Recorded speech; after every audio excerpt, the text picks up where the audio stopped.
So what are we doing? Chapter 3. We are doing the same thing we did in chapter 6 of Chem 2A. We are trying to show you how to do calculation in chemistry. How do we do calculations in chemistry?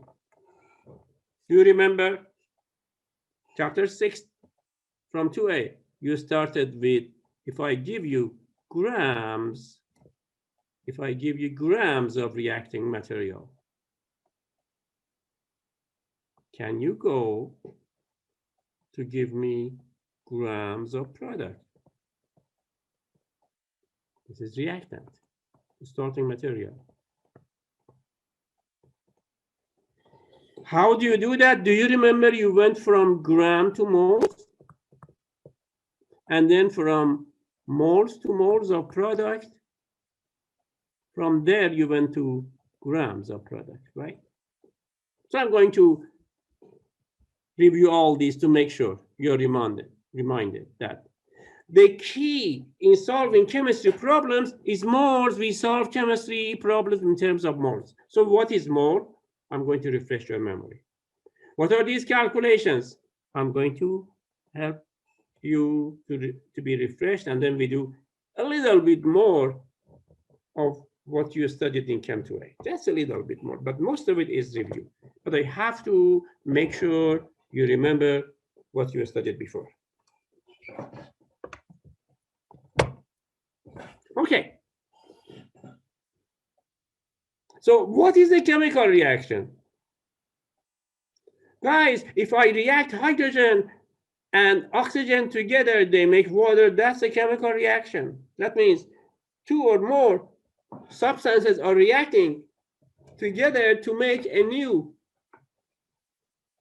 one or more substances which have totally different properties. I'm going to give you an example, guys. If I react hydrogen with oxygen to make water, there is no resemblance between the properties of water and properties of hydrogen. Hydrogen is a flammable gas.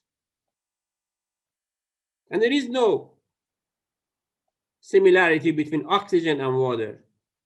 You need oxygen for breathing. It's a gas. Water can quench your thirst. It's needed for life, but it's not a gas. It's liquid at room temperature. Anything reacts with oxygen is going to catch fire. If we add water to anything, it's not going to catch fire. So this is showing the reaction. Another way I can show you an equation. So we write equation for chemical reaction. So we have symbols for hydrogen. Hydrogen is diatomic molecule. I write it as H2. And we're using 2 units of H2, which needs only 1 unit of O2 to make 2 units, 2 molecules of water. So can I say 2 molecules of hydrogen is reacting with 1 molecule of oxygen to make 2 molecules of water? And oxygen and hydrogen, both of them are found in their diatomic form. H2, not H. O2, not O. Why? You're more stable in diatomic form. These 2 elements are part of the 7 elements that you learned before. You know, elements like chlorine, bromine, iodine, fluorine, these are all diatomic. They are found as their diatomic form at room temperature. All right. You, of course, remember that chemical equation. What do they tell you? They tell you how reactants are reacting to make what, which we call them product. They show you how reactant goes to product. All right, next slide. Guys, there is one important law that we use in our calculation. And Lavoisier discovered this law during 1700s. What did he say? He ran a lot of chemical equations. One of them was this: reacting mercury with oxygen, separating mercury oxide, measuring the mass, and coming with the conclusion that when we react, if we know the mass of the reactants, the mass of product is going to be the same as mass of reactant. That means in chemical reactions, atoms are not destroyed. In chemical reactions, atoms are not created. In a chemical reaction, atoms simply change their bondings. They break a bond, they make a new bond. The number of atoms are not destroyed. So he repeated this. He was able to prove that in chemical reactions, there is no conversion of mass to energy. It's only nuclear reactions where mass is destroyed to produce energy.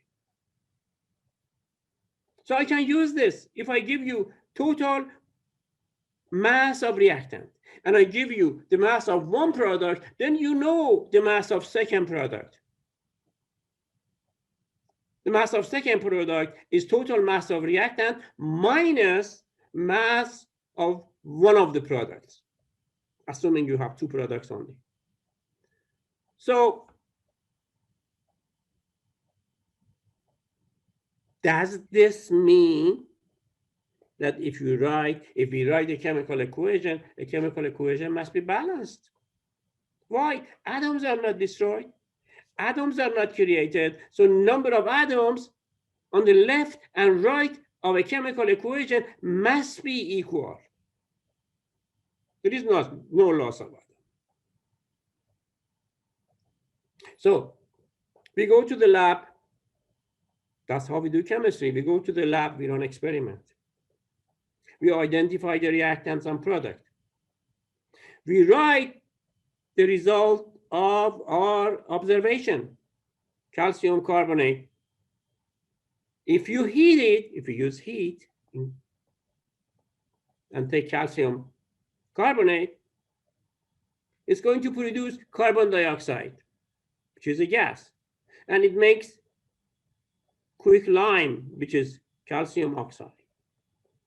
Once we did that, we look at the phases. We start with calcium carbonate. We see it's a solid at room temperature. We write S here. Product, carbon dioxide at room temperature is gas, and you make a solid, which is CaO. Is this a balanced equation? If it is not, then we don't have a chemical reaction. We don't have a correct equation. Look at number of calcium. One calcium on the left, one calcium on the right, balanced. Look at number of carbon. One carbon on the left, one carbon on the right, so we have balance. Look at number of oxygen. 3 oxygens on the left, 2 oxygens plus 1 oxygen. Do these two add up to be 3 oxygens?